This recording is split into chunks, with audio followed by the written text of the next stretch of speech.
నమస్కారం, G news కి స్వాగతం. నేను మీ శ్రీనివాస్. ఈ రోజు వార్తల్లో విశేషాలు ఇప్పుడు చూద్దాం. కేంద్ర పౌర విమానయాన శాఖ మంత్రి కింజరాపు రామ్మోహన్ నాయుడు చేపట్టిన ప్రతిష్టాత్మక కార్యక్రమం మత్స్య సాగరమాల ఇప్పటికే గంగపుత్రుల జీవితాల్లో కొత్త వెలుగులు పంచుతున్న సంగతి తెలిసిందే.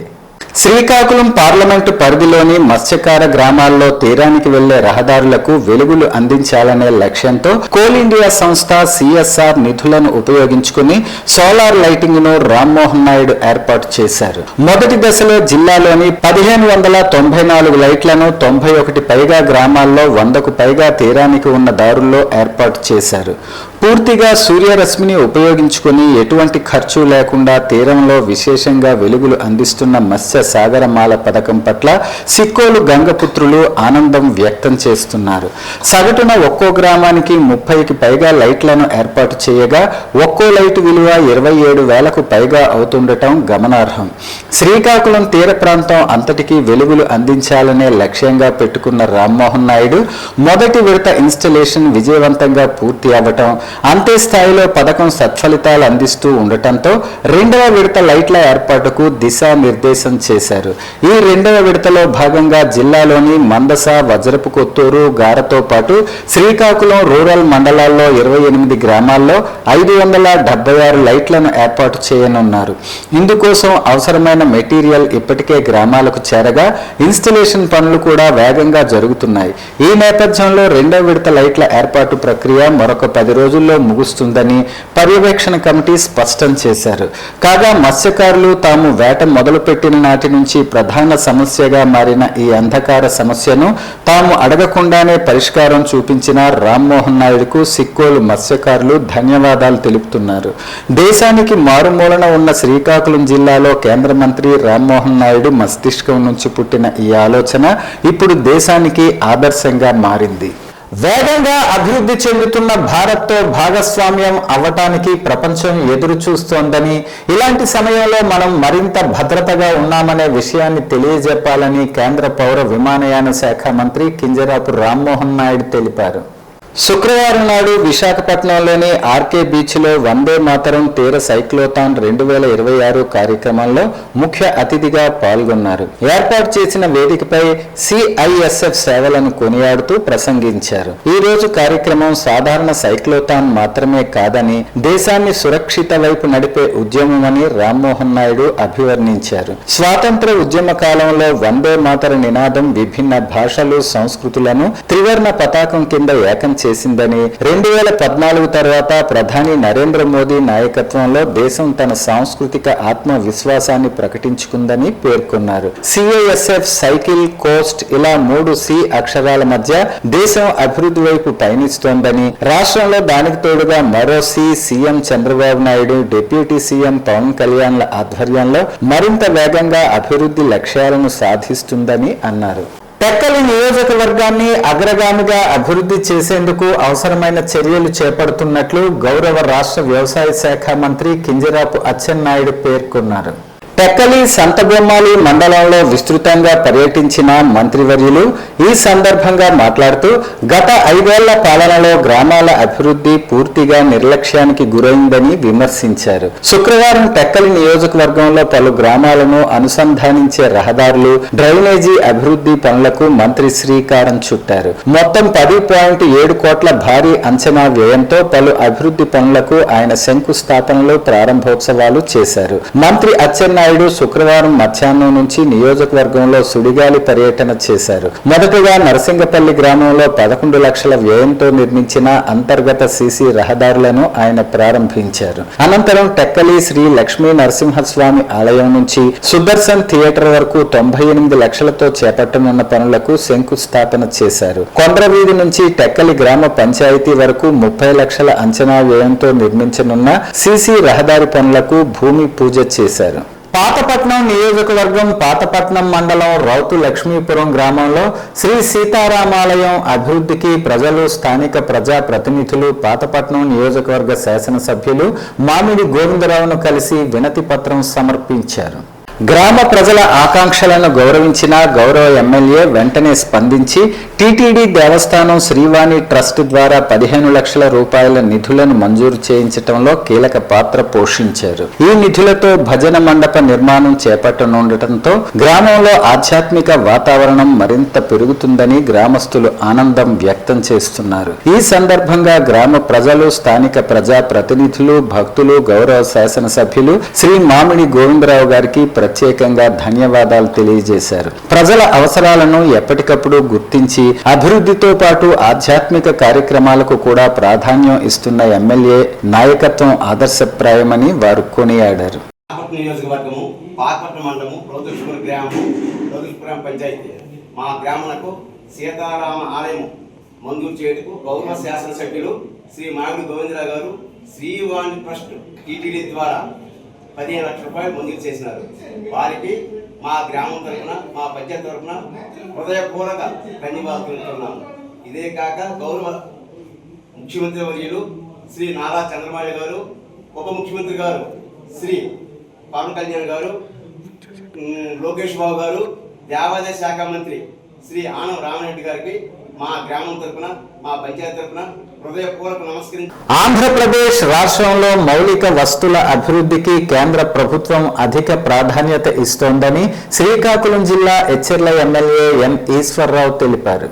శుక్రవారం శ్రీకాకుళం నగరంలోని ఒక ప్రైవేట్ హోటల్లో నిర్వహించిన మీడియా సమావేశంలో ఆయన మాట్లాడారు. రాష్ట్ర అభివృద్ధికి వివిధ అభివృద్ధి కార్యక్రమాలకు నిధులు కేటాయించినట్లు తెలిపారు. అమరావతి అభివృద్ధికి 1128.91 కోట్లు కేటాయించగా రాజధాని ప్రాంత పట్టణాభివృద్ధికి 432.09 కోట్లు మంజూరు చేసినట్లు తెలిపారు. గ్రామీణ రహదారుల అభివృద్ధికి 500.99 కోట్లు కేటాయించారన్నారు. అలాగే తాగునీరు, మురుగునీటి నిర్వహణ కోసం 800 కోట్లు విడుదల చేశారని, రోడ్లు, వంతెనల పునరుద్ధరణ పనుల కోసం అదనంగా 350 కోట్లు కేటాయించినట్లు వెల్లడించారు. ఈ నిధులతో రాష్ట్రంలో మౌలిక సదుపాయాలు మెరుగుపడి ప్రజలకు ప్రత్యక్ష లాభం చేకూరుతుందని ఎమ్మెల్యే పేర్కొన్నారు. కేంద్ర, రాష్ట్ర ప్రభుత్వాల భాగస్వామ్యంతో అమలు చేస్తున్న సెల్ఫ్ హెల్ప్ ఎంటర్‌ప్రెన్యూర్ మార్టులు మహిళా సంఘాలకు ప్రోత్సాహంగా నిలుస్తుందని తెలిపారు. ఈ సమావేశంలో భాజపా శ్రీకాకుళం జిల్లా అధ్యక్షులు సిరిపోన్ తేజేశ్వరరావు,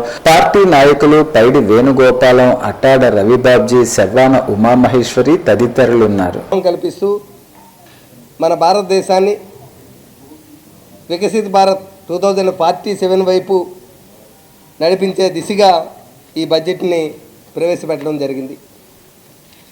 ఇందులో ముఖ్యంగా మన రాష్ట్రానికి చూసుకుంటే, ఆంధ్రప్రదేశ్ రాష్ట్రానికి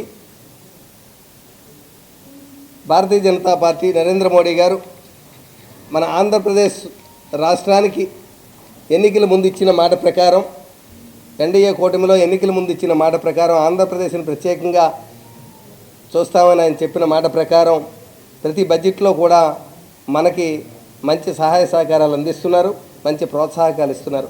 అదేవిధంగా ఈ 2026 బడ్జెట్లో కూడా మౌలిక వసతులకి చారిత్రాత్మక మద్దతునిచ్చారు. అంటే ఎప్పుడు ఎక్కడా ఇవ్వనటువంటి మద్దతు ఈ బడ్జెట్లో మన ఆంధ్రప్రదేశ్ కలుగుతుంది. ఆంధ్రప్రదేశ్ మౌలిక వసతుల అభివృద్ధికి కేంద్ర ప్రభుత్వం నేరుగా భారీ మద్దతు ఇస్తుంది. అమరావతి అభివృద్ధికి 1128.9 కోట్లు, అంటే 1129 కోట్లు. అలాగే రాజధాని ఆ పట్టణ రైతులు కేవలం పంటలు పండించడమే కాకుండా వాటిని ప్రాసెసింగ్ చేసి గ్రూపులుగా ఏర్పడి మార్కెటింగ్ చేసుకోవటం ద్వారా ఆర్థికంగా లాభపడాలని శ్రీకాకుళం ఎమ్మెల్యే గొండు శంకర్ పిలుపునిచ్చారు. ఆముదాల వలస కృషి విజ్ఞాన కేంద్రం, శ్రీకాకుళం జిల్లా వ్యవసాయ శాఖ సంయుక్తంగా నిర్వహించిన కిసాన్ మేళా కార్యక్రమానికి ఆయన గౌరవ అతిథిగా హాజరయ్యారు. జాయింట్ కలెక్టర్ ఫర్మాన్ అహ్మద్ ఖాన్ తో కలిసి ఆయన 50కి పైగా ఏర్పాటు చేసిన వ్యవసాయ ఉత్పత్తుల స్టాళ్లను సందర్శించారు. ఈ కార్యక్రమంలో మరో గౌరవ అతిథిగా పాల్గొన్న ఆచార్య ఎన్జి రంగా వ్యవసాయ విశ్వవిద్యాలయం ఉప కులపతి డాక్టర్ ఆర్ శారదా జయలక్ష్మీదేవి మాట్లాడుతూ ప్రతి రైతు కుటుంబం నుంచి ఒక వ్యవసాయ ఆధారిత వ్యాపారవేత్త తయారవ్వాలని ఆకాంక్షించారు. ఇందుకోసం కేవీకేలు నిరంతరం సాంకేతికతను శిక్షణను అందిస్తున్నాయని తెలిపారు. వర్సిటీ విస్తరణ సంచాలకులు డాక్టర్ జి శివనారాయణ మాట్లాడుతూ పెసర సాగులో విలువాధారిత ఉత్పత్తుల ద్వారా వచ్చే లాభాలను వివరించగా, పరిశోధనా సంచాలకులు డాక్టర్ పివి సత్యనారాయణ సాగులో రైతులు ఎదుర్కొంటున్న సందేహాలను నివృత్తి చేశారు. ప్రాంతీయ వ్యవసాయ పరిశోధన స్థానం సహ పరిశోధనా సంచాలకులు డాక్టర్ సిహెచ్ ముకుందరావు, కేవీకే అధిపతి డాక్టర్ కె భాగ్యలక్ష్మి, విస్తరణ శాస్త్రవేత్త డాక్టర్ జిఎస్ రాయ్ ఆధ్వర్యంలో ఈ సదస్సు దిగ్విజయంగా జరిగింది. కేవలం వరిపైనే ఆధారపడకుండా సమీకృత వ్యవసాయ విధానాలను అవలంబించాలని సూచించారు. ఈ కార్యక్రమంలో ఉత్తర కోస్తా మండల పరిశోధనా స్థాన అధిపతులు, ప్రధాన శాస్త్రవేత్తలు, వ్యవసాయ అనుబంధ శాఖల అధికారులు, ఎఫ్పిఓ సభ్యులు, జిల్లా నలుమూలల నుంచి వచ్చిన రైతులు పెద్ద సంఖ్యలో పాల్గొన్నారు. శ్రీకాకుళం పట్టణంలో గల జ్యోతిరావు పూలే పార్కులో రమాబాయి 128వ జయంతిని పురస్కరించుకుని ఎస్సీ ఎస్టీ అడ్వకేట్స్ ఘన నివాళులర్పించారు. శ్రీకాకుళం జిల్లా SC ST advocates association president Boyidi Muralikrishna మాట్లాడుతూ రమాబాయి త్యాగం, పట్టుదల, ధైర్యం, కృషి ఎనలేనిదని కొనియాడారు. మనువాదాన్ని వ్యతిరేకిస్తూ వెనుకబడిన బడుగు బలహీన వర్గాల కోసం సామాజిక అణచివేతను జీవితాంతం పనిచేశారు. ఈ కార్యక్రమంలో సీనియర్ న్యాయవాదులు Ganji R Azara, AGP J Srinivasarao, Dandasi Rambabu, Y Chalapathirao తదితరులు పాల్గొన్నారు. ఎస్సీ ఎస్టీ జిల్లా లాయర్లు అసోసియేషన్ తరఫున జిల్లా అధ్యక్షుడిగా నా పేరు మురళీకృష్ణ, అదేవిధంగా బౌద్ధ సంఘాల తరఫున, క్రైస్తవ సంఘాల తరఫున మీ అందరికీ జన్మదిన శుభాకాంక్షలు తెలియజేస్తున్నాను. ముఖ్యంగా ప్రతి పురుషుడు కనుక ఒక స్త్రీ ఉంటే అది క్రమశిక్షణగా ఆ పురుషుడి తాలూకా ఒక జీవితానికి వెలుగునిస్తుంది. అదేవిధంగా బాబాసాహెబ్ జీవితంలో మహాతల్లి రమాబాయి తన జీవిత అర్థంగా ఆయన వివాహం చేసుకున్న తర్వాత మరి ఆయన దబోల్ అనే ప్రాంతంలో బాబాసాహెబ్ చేపల మార్కెట్ వివాహం చేసుకున్నాడు. మరి అది ఈ రోజున చూస్తే సతారాలో చేపల మార్కెట్ మహారాష్ట్రలో పూణే నగరం దగ్గరగా ఉంది.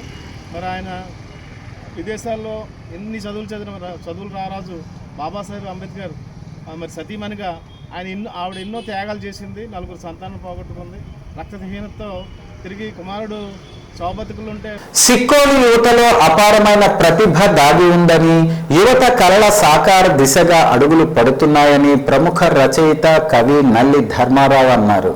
సమాజానికి ఉపయోగపడే చిత్రాలకు శ్రీకాకుళం వేదికగా నిలవాలనే ఆకాంక్షతో, ప్రతిభను ప్రోత్సహించాలన్న సంకల్ప భావనతో పీకే ఎంటర్టైన్మెంట్ నేతృత్వాన సిక్కోలు లఘు చిత్రోత్సవం 2025కు శ్రీకారం చుట్టారు. స్థానిక బాపూజీ కళామందిర్లో ఫిబ్రవరి 8 ఆదివారం ఈ కార్యక్రమ నిర్వహణకు అన్ని ఏర్పాట్లు పూర్తయ్యాయని కళారంగ ప్రేమికులు, సినిమాను ప్రేమించే, అభిమానించే ఔత్సాహికులంతా ఈ వేడుకకు విచ్చేయాలని పీకే ఎంటర్టైన్మెంట్ వ్యవస్థాపకులు సతివాడ ప్రసాద్, రాకోటి కీర్తి కోరారు. జిల్లా యువతలో ఉన్న ప్రతిభను గుర్తించడానికి పీకే ఎంటర్టైన్మెంట్ లఘు చిత్రాల పోటీలను నిర్వహిస్తున్న విషయం విదితమే. ఈ సందర్భంగా న్యాయ నిర్ణేతలు శనివారం ఒక ప్రకటనలో మాట్లాడుతూ కళారంగాలకు శ్రీకాకుళం వేదిక కావాలని, యువత మత్తు పదార్థాలకు బానిసలు కావటం వల్ల కలిగే దుష్ప్రభావాలు, నివారణ చర్యలు, తల్లిదండ్రుల గొప్పతనం, యువతపై సోషల్ మీడియా ప్రభావం, శ్రీకాకుళం జిల్లా గొప్పతనం, మానవ అక్రమ సంబంధాలు, వాటి ప్రభావాలు, బాల నేరాలు, పరివర్తన, సంస్కరణ వంటి సందేశాత్మక సామాజిక స్పృహగల అంశాల కలయికతో కూడుకున్న చిత్రాల ఎంపిక పూర్తయిందని తెలిపారు. శ్రీకాకుళం నగరంలోని విశాఖ కాలనీలో ఉన్న సెయింట్ జూడ్ స్కూల్లో ప్రిన్సిపల్ బుంగ చంద్రమోహన్ ఆధ్వర్యంలో పురాతన నాణేల ప్రదర్శన శనివారం నిర్వహించారు. ఈ ప్రదర్శనలో 166 దేశాలకు సంబంధించి కాయిన్స్ ను చూసి విద్యార్థులు ఆనందించారు. ఆముదాల వలసకు చెందిన వడ్డీ గోపి ఈ నాణేలను సేకరించారు. విద్యార్థులకు చరిత్ర, వివిధ దేశాల సంస్కృతులపై అవగాహన కల్పించే ఉద్దేశంతో నాణేల ప్రదర్శనకు తీసుకొస్తున్నట్టు వడ్డీ గోపి పేర్కొన్నారు. ఈ ఎగ్జిబిషన్ లో గోపి తన వద్ద ఉన్న అరుదైన 826 నాణేలను, కరెన్సీ నోట్లను ప్రదర్శించారు. ఇందులో పురాతన కాలం నాటి కాయిన్స్, స్వదేశీ సంస్థ సంస్థానాల నాణేలు, బ్రిటిష్ ఇండియా, పోర్చుగీస్ ఇండియా నాణేలతో పాటు భారతీయ రిపబ్లిక్ కాయిన్స్ స్మారక నాణేలు ప్రత్యేక ఆకర్షణగా నిలిచాయి. ముఖ్యంగా ప్రపంచంలోని 166 దేశాలకు చెందిన నాణేలను ప్రదర్శించటమే కాకుండా ఆయా దేశాలకు సంబంధించిన రాజధాని, కరెన్సీ, భాష, భౌగోళిక విస్తీర్ణం వంటి ఆసక్తికర విషయాలను గోపి విద్యార్థులకు విపులంగా వివరించారు. దీనివల్ల విద్యార్థులు కేవలం నాణేలను చూడటమే కాకుండా ఆయా దేశాల గురించి క్లుప్తంగా తెలుసుకోగలిగారు. ఈ కార్యక్రమంలో విజయవంతం కావటంలో పాఠశాల ప్రిన్సిపల్ బొంగ చంద్రమోహన్, ఉపాధ్యాయులు ప్రధాన పాత్ర పోషించారు. అనంతరం వడ్డి గోపిని అభినందించారు. And even from the ancient times also, the Rajas and Kings times also, and 126 countries collected from. And he took a lot of time to collect, and he has a passion, to show this. He's really having, interest to see that the children will see this. He's not charging anything, he's not, what you call నా పేరు బట్టి నేను ఆంధ్రప్రదేశ్ మండలం వెంకటేశ్వర గ్రామంలో నివసిస్తున్నాను. నేను గత 30 సంవత్సరాలుగా నాకు చిన్నప్పటి నుండి కూడా కాయిన్స్ కలెక్ట్ చేయడం అనేది నాకు చాలా ఇంట్రెస్ట్. గత 30 సంవత్సరాలుగా నేను కాయిన్స్ని కలెక్ట్ చేస్తున్నాను. ప్రజెంట్ ఏంటంటే పిల్లలకి చరిత్రను నా దగ్గర ఉంచడం కాకుండా పిల్లలకు కూడా చరిత్రను చూపించి ఒక మంచి హ్యాబిట్ని డెవలప్ చేయాలనే కోరికతో నేను పిల్లలకి డిఫరెంట్ స్కూల్స్లో నేను ఎగ్జిబిషన్ పెట్టి నేను పిల్లలకి చూపిస్తూ ఉంటాను. అలాగే హాబీస్ని డెవలప్ చేస్తూ ఉంటాను. అలాగే నేను శ్రీకాకుళం నగరంలోని పాలకొండ రోడ్డులో ఉన్న శ్రీ కోదండరామస్వామి దేవాలయంలో లక్ష్మీనారాయణేష్టి సహిత కుంభాభిషేక మహోత్సవాలు కొనసాగుతున్నాయి. శనివారం కోదండరాముని అంకురారోపణ ప్రతిష్ఠ చేసి ప్రత్యేక పూజలు ఆలయ ప్రధాన అర్చకులు బంకుపల్లి శేషాచార్యులు నిర్వహించారు. ఆలయ కార్యనిర్వహణాధికారి సర్వేశ్వరరావు మాట్లాడుతూ ప్రతిష్ఠించి 200 ఏళ్ల తరువాత ఈ కార్యక్రమం నిర్వహిస్తున్నామన్నారు. ఇప్పటికే స్వామివారి తిరువీధి ఉత్సవం, నాట్యకళ తపస్వి నీరజ సుబ్రహ్మణ్యం బృందం కోలాటం, నృత్య ప్రదర్శనలు చేపట్టామన్నారు. ఈ నెల 8న ఆదివారం సుప్రభాత సేవ, నిత్య తిరువారాధన, బాలభోగ నివేదన ఉంటుందన్నారు. 9న ప్రత్యేక పూజలతో పాటు శ్రీకూర్మం దేవస్థాన స్థానాచార్యుల భాష్యం, పద్మనాభాచార్యులతో లక్ష్మీనారాయణేష్టి ప్రవచనం ఉంటుందని ఈవో తెలిపారు. 10వ తేదీన 50 మంది దంపతులతో పూజలతో పాటు సాయంత్రం 7 గంటలకు హోమాలు నిర్వహించనున్నామన్నారు. ఈ నెల 11న కోదండరామస్వామికి మూల విరాట్టుకు అభిషేకం, పూర్ణాహుతి హోమం, 12న శాంతి కళ్యాణం జరపనున్నట్లు తెలిపారు. ఆలయ పాలక మండలి సభ్యులు బరాటం ఈశ్వరరావు బృందం కార్యక్రమం చేపడుతున్నామన్నారు. శ్రీమన్నారాయణ శ్రీకాకుళం పట్టణంలో నాగావళి పవిత్ర నాగావళి నదీ తీరంలో 1826వ సంవత్సరంలో ప్రతిష్ఠ చేసిన ఈ శ్రీ కోదండరామస్వామి వారికి ఈ 2020 సంవత్సరానికి 200 సంవత్సరాలు పూర్తవుతున్న సందర్భంగా సుదర్శనేష్టి, లక్ష్మీనారాయణేష్టి మహాకుంభాభిషేకం కార్యక్రమాన్ని నిర్వహిస్తున్నాం. ఇక ఈ నిర్వహణ అంతటి భక్తులు ఆధ్వర్యంలోని జరుగుతున్నది. ఈ కార్యక్రమానికి విశేష జనాలు వచ్చారు. మన శ్రీకాకుళం పట్టణంలో ఉన్న వర్తక సంఘ బంగాళ వ్యాపార సంఘ గోండి కృష్ణారావు గారు కూడాను అనుభవించుకొని విశేషంగా మాట్లాడతారు.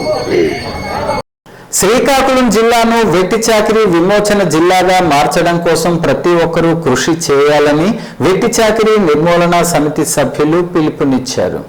శనివారం శ్రీకాకుళం నగరం కత్తిరి వీధి డ్రగ్స్ భవన్లో పత్రికా సమావేశం నిర్వహించారు. ఈ సందర్భంగా వారు మాట్లాడుతూ ఎవరైనా వెట్టి చాకిరీ చేయిస్తే హెల్ప్ లైన్ నంబర్ కు కాల్ చేయాలన్నారు. పని ప్రదేశంలో శ్రమ దోపిడీ జరిగితే ధైర్యంగా విజిలెన్స్ కమిటీ దృష్టికి తీసుకురావాలని పేర్కొన్నారు. సంబంధిత కార్మికులుగా నుండి విముక్తి పొందినప్పుడు తక్షణ విముక్తి సహాయం అందించాలన్నారు. సాదర్ ఎన్జీఓ విజయనగరం శ్రీకాకుళం జిల్లాలో వెట్టి చాకిరీ నిర్మూలన కొరకు అవగాహన జరుగుతుందన్నారు. వెట్టి చాకిరీ చట్టం చేయబడి 50 సంవత్సరాలు. బాండెడ్ లేబర్ యాక్ట్ 1976 గడిచినప్పటికీ ఇంకా ఏదో ఒక రూపంలో శ్రమ దోపిడీ జరుగుతూనే ఉందని, సమాజంలో సామాజిక ఆర్థిక అసమానతల కారణంగా అప్పు లేదా మరి ఏదైనా బాధ్యత వల్ల కార్మికులు స్వేచ్ఛ మరియు తమ హక్కులను కోల్పోతే అది వెట్టి చాకిరీ కిందకి వస్తుందని అన్నారు. అయితే ఇక్కడ సమావేశమైంది బాండెడ్ లేబర్ యాక్ట్.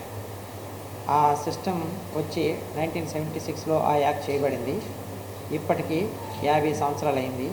ఫిబ్రవరి 9న మనం యాంటీ బాండెడ్ లేబర్ డేగా సెలబ్రేట్ చేసుకుంటున్నాము.